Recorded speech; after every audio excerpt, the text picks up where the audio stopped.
Hey guys, what's up? Welcome back here to another edition of the Fishing Teacher, and thanks a lot for checking today's video out. And today, by popular demand, we're going to be talking about bank fishing. Give you guys some tips and advice on fishing from the bank, because I know a lot of people that watch the Fishing Teacher YouTube channel are starting out. A lot of people don't have a boat. A lot of people fish the bank, so I'm going to give you guys some good tips and advice for that, because I've got a lot of bank fishing experience. Back when I started, it was the same way, guys. I didn't have a boat when I first started out, and I did a lot of wading creeks and wading farm ponds, fishing off the banks, and it's a great way to fish, if you don't have a boat, but there are some things you can do to help your success on it. First of all, let's talk a little bit about picking the right body of water. One of the things that you probably should do if you're a bank fisherman is try to do a little bit of research on the bodies of water available to you guys. Now, a lot of the state conservation departments, they have a list of there. They have different public waters around that you can fish.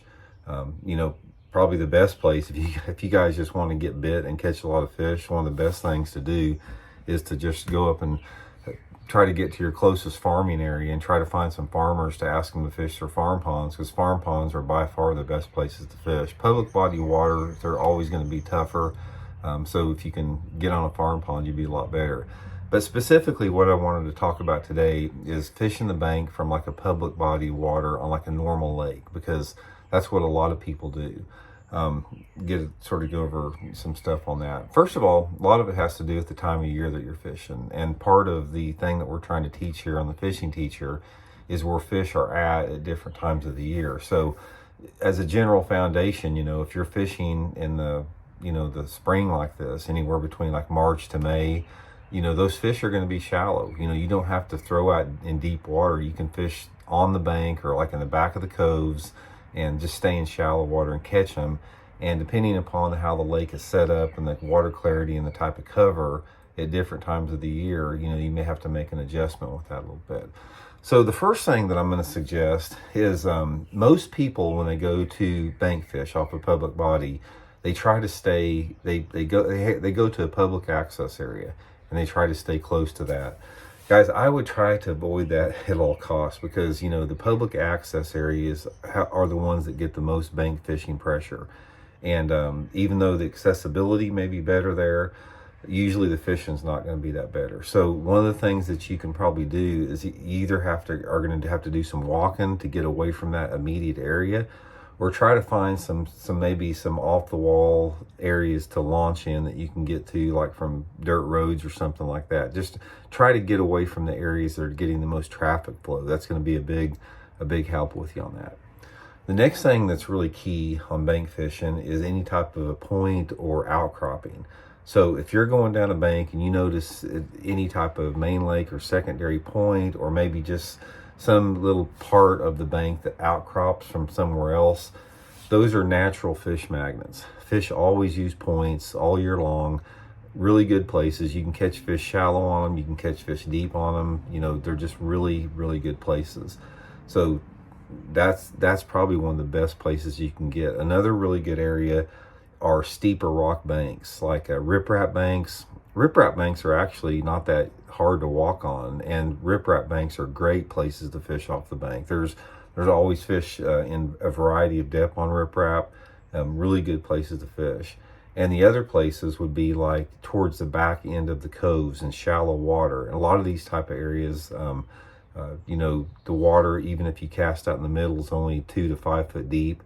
So those are the best areas. So try to stay on your steep rock banks, the points, or the cove back ends. Now, the next thing to do is you have to make a determination of the best techniques to fish within those areas. And this has to do a lot with water temperature. The best success I've had bank fishing, guys, is getting there early and late in the day, or on low light conditions when those fish are shallower. So if you want to get there, when the sun comes up or right before the sun comes down, that's going to automatically put those fish closer to the bank, and they're going to make them a lot more catchable from the shoreline. And what I like to do is, again, depending upon water temperature, I'll get to the area that I feel there's some fish in under the low light conditions, not only early and late in the day, but it could be maybe like on a cloudy, rainy day. And what I'll do is I'll make parallel, as I'll get close to the shore and I'll make parallel casts down the bank, anywhere between maybe 2 to 10 foot off the bank.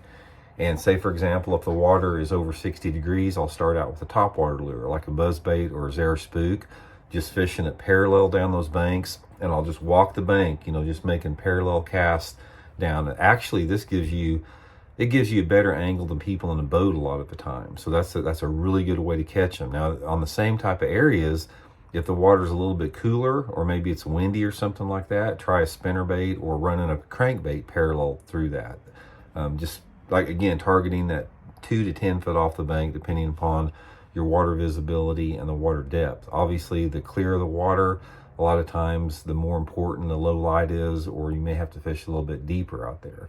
But that's the best way to catch them, guys, is paralleling banks early and late in the day on low light conditions off the bank. Now, if you're up in the day, for example, say you can't get there till 10 or 11 o'clock in the morning and the sun's up, one of my favorite ways to catch them is on a shaky head, fishing out a little bit deeper. So if I'm out on one of those points, I may just cast out off all the point ends and sides with that shaky head, work it back up.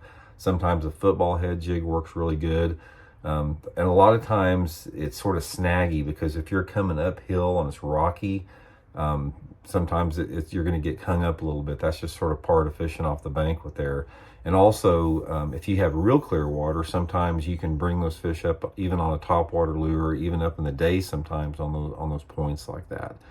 But the main thing, guys, is just every body water is unique to itself and how it lays out, and the potential and the opportunities that present itself. But if I was going to give you guys any advice, the two pieces of advice I would give is try to access a part of the lake that is not getting a lot of pressure, and try to fish parallel to those banks as much as you can, even on the points. Even say, for example, if you're on one of those main lake points and it's 7 o'clock in the morning and you got shade on it, make sure you cast down each side of those points parallel and just fish shallow in there. That's your best chance of catching fish off the bank.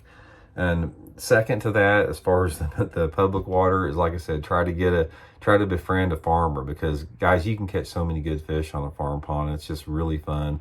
Wading creeks is also fun way to catch them.